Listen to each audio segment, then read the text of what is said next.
Good morning everyone. तो पिछले video में हमने देखा था the earth in the solar system, the earth in the solar system. और हमने देखा था कि जो हमारा स्काई होता है वो कितना ही वंडरफुल होता है। नाइट के समय जैसे लगता है कि कितने न कितने स्टार को वहां पे जड़ दिया गया है, यानी कि जो हमारे स्टार है वो क्या कर रहे हैं, वहां पे जगमगाते हैं और वो हमें जैसे लगता है जैसे कि वो स्टूड विथ डायमंड। हमारे स्काई कैसे लगता है, स्टूड विथ डायमंड, जैसे कि उसमें डायमंड जड़े हुए हैं। इसके बाद हमने देखा था कि यहाँ तक हमने देखा था कि हमारा जो मून है वह अमावस्या के दिन उसे क्या बोला जाता है, न्यू मून नाइट बोला जाता है। अमावस्या को न्यू मून नाइट भी बोला जाता है। अब हम देखते हैं कि do you wonder why cannot we see the moon and all those bright tiny objects during daytime? बोला है कि क्या तुम्हें आश्चर्य, do you wonder why cannot we see the moon? बोला है कि क्या तुम जानते हो, क्या तुम्हें आश्चर्य जानकर यह आश्चर्य होगा कि हमारा जो मून है वह दिन में, जो हमारे स्टार्स हैं और जो हमारे मून है वो दिन में क्यों नहीं दिखाई देते हैं। And all those bright tiny objects, जो टीनी ऑब्जेक्ट्स जो हम स्काई में देख रहे हैं, जो हमारे स्टार हैं उन्हीं को टीनी ऑब्जेक्ट्स बोला जा रहा है। जो स्टार्स हैं, जो प्लैनेट है, जो टीनी ऑब्जेक्ट्स हैं, तो वो हमें दिन में क्यों नहीं दिखाई देते हैं। It is because the very bright little light of the sun. It is because, इसका कारण यह है, द वेरी ब्राइट लाइट, जो बहुत ही चमकीला जो लाइट होता है of the sun does not allow us to see all these bright object of the night sky.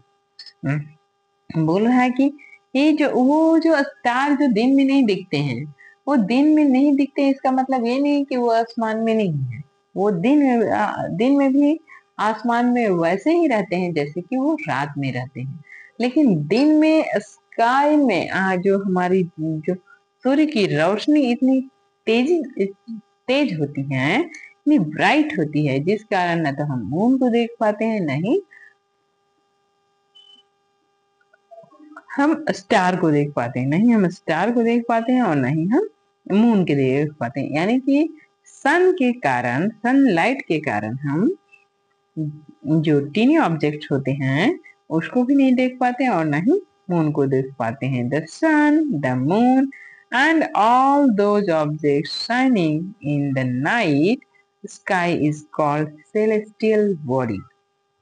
बोला है ये जो सन है, द सन, द मून, ये जो सन है और जो मून है और दो और जितने भी आसमान में जितने भी टीनी ऑब्जेक्ट्स हैं, जितने भी ऑब्जेक्ट्स हैं जो साइन कर रहे हैं, उन सब नाइट स्काई आर कॉल्ड, और इन सबों को मिलाकर इन्हें क्या बोला जाता है, सेलेस्टियल बॉडी बोला जाता है। इन्हें सेलेस्टियल बॉडी बोला जाता है। इसे हिंदी में आकाशीय पिंड कहा जाता है, खगोलीय पिंड कहा जाता है। ठीक है। Some celestial bodies are very big and hot। हो रहा है कि इसमें से कुछ सेलेस्टियल बॉडी होते हैं जो बहुत ही बिग, बहुत ही बड़े होते हैं और बहुत ही गर्म होते हैं, बहुत ही हॉट होते हैं। They are made up of gases, they are made up of gases. वो सब क्या से बने होते हैं, गैस से। They are made up of gases. वो सब जो हमारे सेलेस्टियल बॉडी हैं वो क्या से बने होते हैं, गैस से बने होते हैं, gases. They have their own heat and and light. बोल रहा है दे हैव देयर, उन सब में जो सेलेस्टियल बॉडी होते हैं, हर सेलेस्टियल बॉडी में नहीं, लेकिन जिन celestial they have, they are made up of gases. वे सब क्या से बने होते हैं, गैसेस से बने होते हैं। एक गैस से नहीं, बहुत सारे गैस के मिक्सचर होते हैं, इसीलिए बोला जाता है गैसेस से बने होते हैं। They have their own heat, उनके पास अपना स्वयं का हीट होता है, उष्मा होती है, ऊर्जा होती है और स्वयं की लाइट होती है। विच दे इमिट इन लार्ज अमाउंट, जो वे बहुत ही, जो सेलेस्टियल बॉडी है वो बहुत ही ज्यादा एनर्जी क्रिएट करता है, एनर्जी को रिड्यूस करता है, इमिट करता है, छोड़ता है large amount. There celestial body are called stars. और वे सेलेस्टियल बॉडी जिनकी खुद की हीट होती है, जो खुद की एनर्जी होती है, खुद की लाइट होती है, वो उसे बोला जाता है स्टार्स। उसे क्या बोलते हैं? Stars. The sun is a star. The sun is a star, यानी कि जो सन है, सन की हीट से, सन की जो उष्मा होती है, उसी से हमारे पृथ्वी पे दिन होता है। हमारे यहाँ जो अब जो हमारा पृथ्वी है, जो हमारा अर्थ है, उसकी खुद की एक लाइट नहीं है, यह सन के लाइट से रोशन होता है। जब रात होती है तो हम पे सनलाइट नहीं पड़ता है, जब सवेरा होता है तो फिर से हम पे सनलाइट पड़ना शुरू हो जाता है। यानी कि जो सनलाइट जैसे, और ये जो सन है, सन क्या है? गैस। ये सन क्या से बना हुआ है? एक गैस से बना हुआ है। गैस का बहुत बड़ा गोला है, जो क्या है, उसके पास बहुत अधिक हीट है। देखते हो दोपहर में जब गर्मी के दिन रहता है तो कितनी गर्मी हमें लगती है, तो वो उसकी जो सनलाइट की हीट है, उसके कारण हमें गर्मी लगती है। Complex twinkling star. Complex, complex जिसकी गिनती न की जा सके। ट्विंकलिंग स्टार, ट्विंकलिंग मतलब चमकने वाले stars in the night sky are similar to the sun. To the sun मतलब कॉन्प्लेक्स, असंख्य। ट्विंकलिंग स्टार, चमकने वाले स्टार। ट्विंकलिंग मतलब झिलमिलाने वाले star. In the night sky, रात के बादल में, रात के आसमान में बहुत सारे एक समान, सूर्य के समान बहुत सारे ट्विंकलिंग स्टार होते हैं, बहुत सारे स्टार होते हैं। But we do not feel their heat. बोल रहा है लेकिन हम उनका हीट या फिर उनकी लाइट को नहीं फील कर पाते हैं। जैसे कि सन है, सन की लाइट को हम फील कर पाते हैं, सन की लाइट को हम देख भी पाते हैं, और सन की लाइट को का जो हीट होता है उसे भी हम महसूस करते हैं। जैसे कि गर्मी में देखते हैं, बहुत अधिक हीट हो जाने से हमारा पृथ्वी बहुत अधिक गर्म हो जाता है।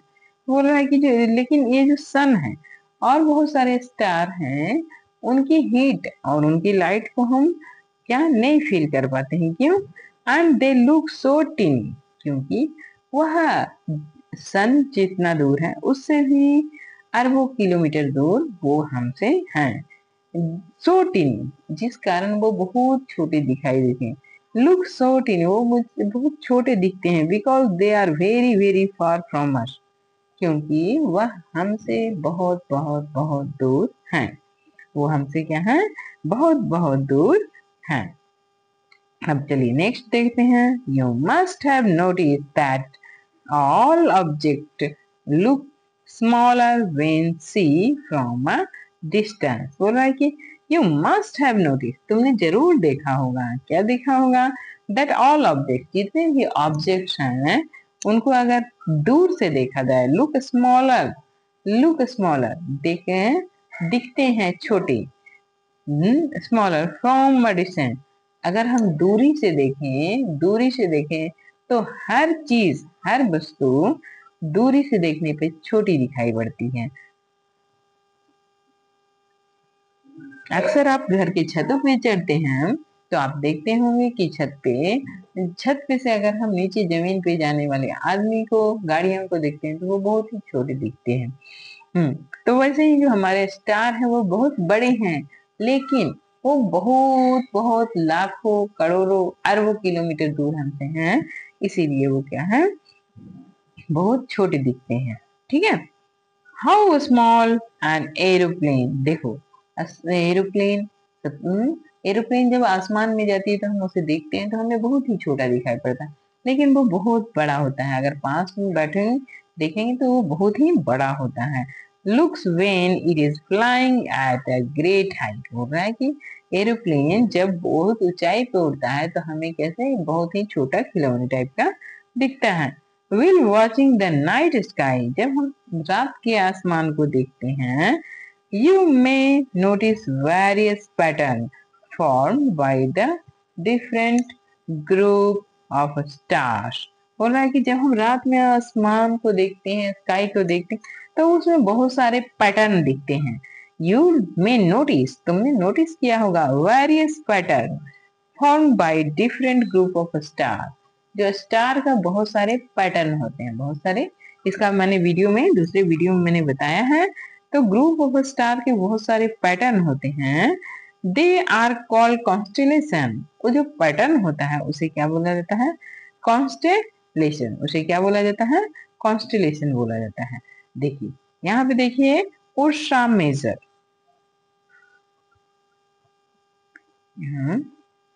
उर्सा मेजर और बिग बियर, ये जो है ये क्या है?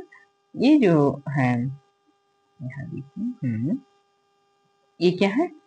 Big bear of one such constellation. ये सभी मिलके क्या बनाता है? एक शेप बनाता है, जिसे आप देखते होंगे कि अक्सर हम शाम में या रात में आसमान को झांकते हैं तो ये हमें दिखता है। ठीक है, तो हम इसे ग्रेट बियर या बिग बियर कहते हैं। Is one of such constellation. तो इसकी जो यह एक पैटर्न में है तो इसीलिए इसे क्या बोलते हैं? एक कॉन्स्टेलेशन बोलते हैं। One of the most easily recognizable constellation is the सप्तऋषि, सप्ता 7 ऋषि trees। देखिए इसको क्या बोला जाता है? उर्सा मेजर और big bear is one of the such constellation, one of the most easily recognizable constellation is the Saptarishi. इसे सप्तऋषि भी बोलते हैं। इसे क्या बोला जाता है? सप्तऋषि भी बोलते हैं। और सप्त मतलब होता है, सप्त मतलब 7, ऋषि मतलब सेज, संत। सेज मतलब क्या होता है? संत। तो सप्तऋषि से बोला जाता है। अक्सर हम अपने गांव में जो हमारी स्थानीय भाषा होती है उसमें सप्तऋषि मंडल या सप्तऋषि से बोला जाता है। ठीक है, Saptarishi. It is a group of 7 star. यह ग्रुप है 7 स्टार का। यह ग्रुप किसका है? 7 स्टार का, स्टार का। that form a part of Ursa Major constellation। यह क्या बनाता है? एक उर्सा मेजर कॉन्स्टेलेशन बनाता है। ask someone elder in your family or neighborhood to show you more stars, planets and constellations in the sky। बोल रहा है कि यहाँ पे जो फिगर दिख रहा है 1.1, ये देखिए ये फिगर का नाम दिया जाता है सप्तऋषि एंड नॉर्थ स्टार। अब यहाँ देखो फेसिंग माउथ, यहाँ देखिए ये हमारा जो 1 2 3 4 5 6 7 है। तो ये जो सप्त जो स्टार है यही सप्तऋषि मंडल का फॉर्म करते हैं। ठीक है, इसी को सप्तऋषि या उर्सा मेजर भी बोला जाता है या बिग बियर भी बोला जाता है। ठीक है, ask someone Elder in your family. अपने बड़ों को बोलिए अभी अपने बड़ों या अपने पड़ोसियों से भी बात कीजिए। और show your more star, show you more stars, planet and constellation in the sky. अपने आसपास के बारे में हमें चर्चा करना है, हमें बताना है कि देखो ये है, इसे कॉन्स्टेलेशन बोलते हैं, इन्हें स्टार बोलते हैं, इन्हें प्लैनेट बोलते हैं। ठीक है, इन एंशिएंट टाइम, इन एंशिएंट टाइम मतलब होता है प्राचीन काल में। people using to determine direction during the night with the help of stars। बोल रहा है कि एंशिएंट काल में, आज तो हमारे पास घड़ी होती है, मोबाइल होती है, लेकिन जो एंशिएंट काल था, एंशिएंट काल में हमारे पास घड़ी नहीं था, हमारे पास मोबाइल नहीं था, तो हमें डायरेक्शन पता करने के लिए, नॉट समय, हमें डायरेक्शन पता करने के लिए हमें क्या करना है? हम जो हमारे पूर्वज थे, जो हमारे एंशिएंट लोग थे, वो क्या करते थे? इन स्टार्स को देखकर पता करते थे कि हम किस डायरेक्शन में जा रहे हैं। यूजिंग डिटरमाइन, पता करते थे direction during the night, night में सप्तऋषि मंडल को देखकर या फिर और अलग अलग कॉन्स्टेलेशन को देखकर ये पता लगाते थे कि हम किस डायरेक्शन में हैं या कि सही डायरेक्शन में जा रहे हैं या नहीं जा रहे हैं। Night, the help of stars, the north stars, star indicate the north direction.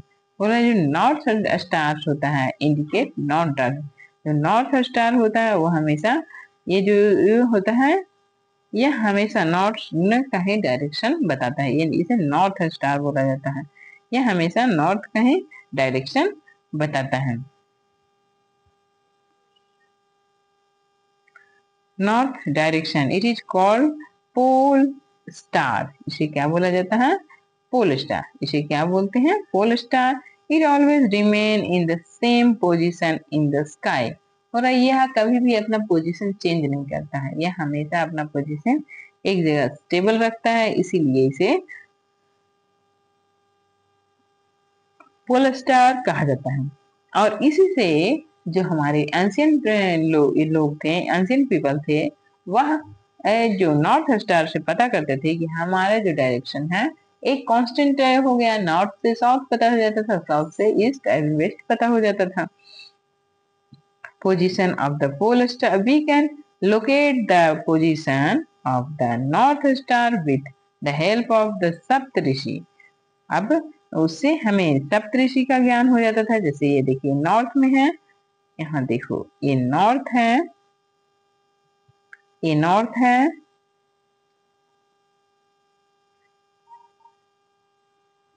यहाँ नॉर्थ हो जाए, ये नॉर्थ होता था, फिर यहाँ साउथ हो जाता था, फिर ईस्ट होता था और वेस्ट हो जाता था। तो इस प्रकार हम लोग जो हमारे एंशियंट इरा के लोग थे, एंशियंट लोग थे, वह उससे सप्तऋषि मंडल से क्या करते थे? हम अपने टाइम की जानकारी, अपने डायरेक्शन की जानकारी पता करते थे। Look at the figure 1.1. You will notice that if an imaginary line is drawn joining the pointer stars and expected further, it will point to the pole star. बोल रहा है कि अगर हम इस पिक्चर को देखें 1.1, you will notice, तुम ऑब्जर्व करोगे, तुम नोटिस करोगे, क्या नोटिस करोगे? That if an imaginary line, बोल रहा है कि अगर एक इमेजिनरी लाइन को ड्रॉ किया जाए, इमेजिनरी लाइन को ड्रॉ किया जाए, देखिए तो जो हमें इससे डायरेक्शन नॉर्थ पता चला गया, नॉर्थ पता चल गया, नॉर्थ पता चल गया। ये हमारा जो पीछे का डायरेक्शन हुआ साउथ पता चल गया, ये ईस्ट हो गया और ये वेस्ट हो गया। तो इससे हमने जानकारी क्या पता कर ली? हमने अपने डायरेक्शन की जानकारी पता कर ली।